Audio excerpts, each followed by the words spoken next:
Welcome. आज हम जिस केस स्टडी की बात करने वाले हैं वो किसी सस्पेंस थ्रिलर की स्क्रिप्ट नहीं बल्कि यूपीएसटीएफ यानी स्पेशल टास्क फोर्स की एक रियल केस फाइल है।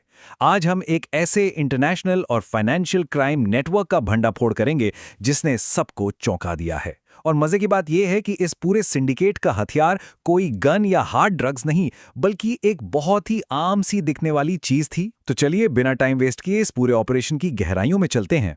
1200 करोड़ रुपए। जी हां, एक के बाद इतने सारे जीरो। ये कोई छोटा अमाउंट नहीं है। और इस नंबर को जो चीज सबसे ज्यादा डरावना और हैरान करने वाली बनाती है वो ये है कि जांच एजेंसियों के मुताबिक ये पूरा का पूरा इलीगल एम्पायर सिर्फ और सिर्फ 4 साल के अंदर खड़ा कर दिया गया था। लिटरली सिर्फ 4 साल में 1200 करोड़ की सेल। लेकिन एक बड़ा सवाल दिमाग में आता है ना कि आखिर इतना अकल्पनीय पैसा आया कहां से। जवाब सुनकर शायद आप भी हैरान रह जाएंगे। नॉर्मली जब हम इतने बड़े अंडरवर्ल्ड नेटवर्क के बारे में सोचते हैं तो हथियारों, सोने या बड़े ड्रग्स की स्मगलिंग का ख्याल आता है, राइट? लेकिन यहां ऐसा बिल्कुल नहीं था। ये पूरा का पूरा 1200 करोड़ का साम्राज्य टिका था कोडीन वाले कफ सिरप पर। बिल्कुल सही सुना आपने, कफ सिरप।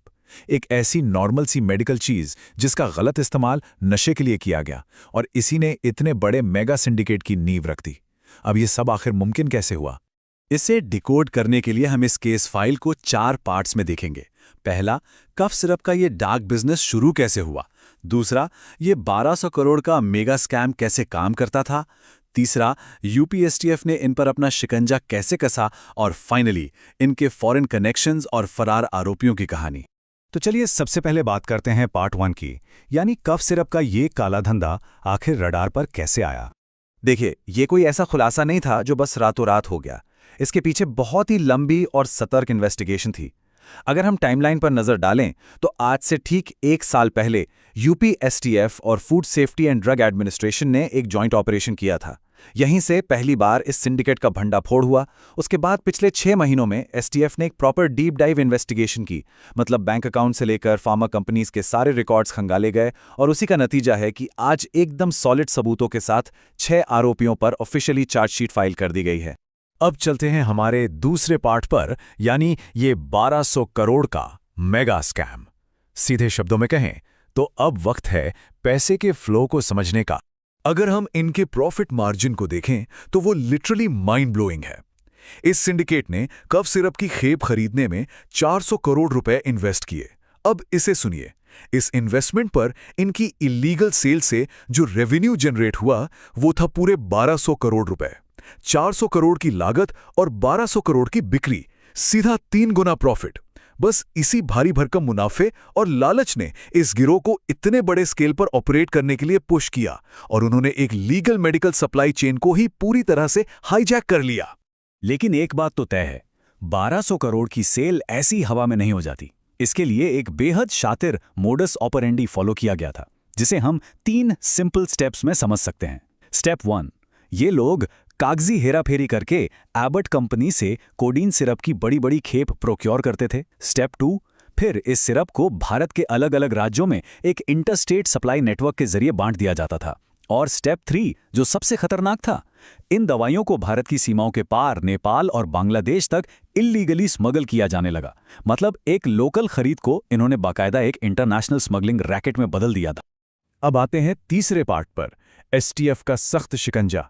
मतलब इस जाल में आखिर फंसा कौन कौन। अगर हम इस सिंडिकेट के की प्लेयर्स की बात करें जो अभी जेल की हवा खा रहे हैं तो इनमें कुछ बड़े नाम सामने आते हैं, जैसे जीआर ट्रेडिंग के मालिक विभोर राणा, मारुति मेडिकोज के सचिन कुमार और एबी फार्मास्यूटिकल के अभिषेक शर्मा। लेकिन इस लिस्ट में एक नाम ऐसा है जो सबसे ज्यादा हैरान करता है, आलोक सिंह। ये एक बर्खास्त पुलिस सिपाही है। सोचिए, एक फॉर्मर पुलिस वाले का इतने बड़े ड्रग माफिया के साथ जुड़ा होना इस बात का सबसे बड़ा सबूत है कि यह सिंडिकेट सिस्टम में कितनी गहराई तक अपनी जड़ें जमा चुका था। एसटीएफ की इन्वेस्टिगेशन फाइंडिंग्स भी बहुत लाउड एंड क्लियर हैं। उनका कहना है कि यह नेटवर्क बेहद संगठित तरीके से काम कर रहा था। मतलब ये कोई मोहल्ले का छोटा मोटा गैंग नहीं था, बल्कि प्रॉपर एक कॉर्पोरेट स्ट्रक्चर की तरह ऑपरेट कर रहा था। और हाँ, एसटीएफ का शिकंजा यही नहीं रुकने वाला है। इन्वेस्टिगेशन में अमित टाटा और विकास जैसे कुछ और मेंबर्स के नाम भी सामने आए हैं जो अभी जेल में हैं। एसटीएफ साफ कर चुकी है कि इन सभी की भूमिकाओं को लेकर भी बहुत जल्द एक सप्लीमेंट्री चार्जशीट फाइल होने वाली है।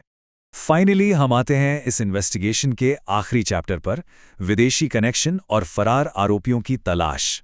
अब कहानी इंडिया से बाहर जा रही है।